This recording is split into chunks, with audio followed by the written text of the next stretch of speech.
Assalamualaikum guys. Pernah lihat nggak orang nge-gym ya?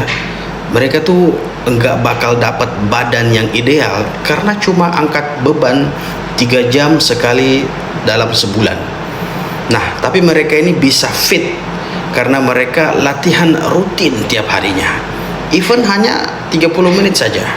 Nah, ibadah itu juga seperti begitu guys. Kita tuh nggak bakal dapat hati yang bersih, jiwa yang tenang, atau hidup yang berkah kalau cuma ibadah itu mendapatkan waktu yang sempat doang ya.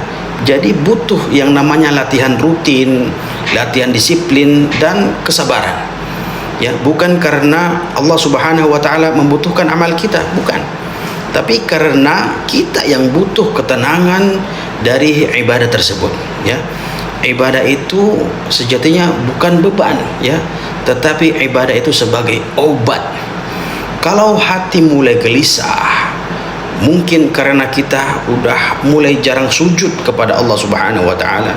Kalau hidup mulai enggak tenang, bisa jadi karena kita udah ninggalin yang namanya zikir, kita ninggalin yang namanya Al-Quran.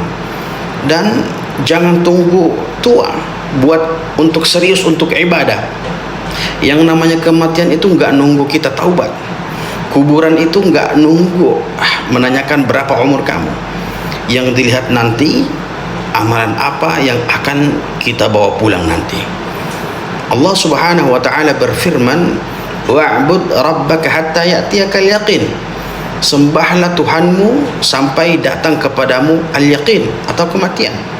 Nah, ini jelas banget ya, nggak ada kata pensiun dari yang namanya ibadah. Selama kita masih diberikan kehidupan, ibadah pun harus terus jalan, karena ujian itu nggak pernah selesai. Maka hubungan kita kepada Allah Subhanahu wa Ta'ala pun harus terjaga, harus nyala ya. Nggak perlu sempurna ya, tetapi kita harus komitmen. Kita mulai dari sekarang, kita bangun hubungan yang baik kepada Allah Subhanahu wa Ta'ala.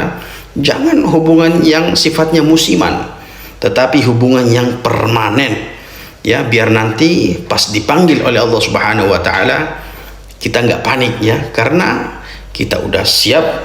Dan semoga Allah Subhanahu wa Ta'ala ya, dari amalan-amalan kecil ya, itulah yang akan menjadi sebab kita masuknya ke dalam surganya Allah Subhanahu wa Ta'ala. Semoga bermanfaat, dan wassalamualaikum warahmatullahi wabarakatuh.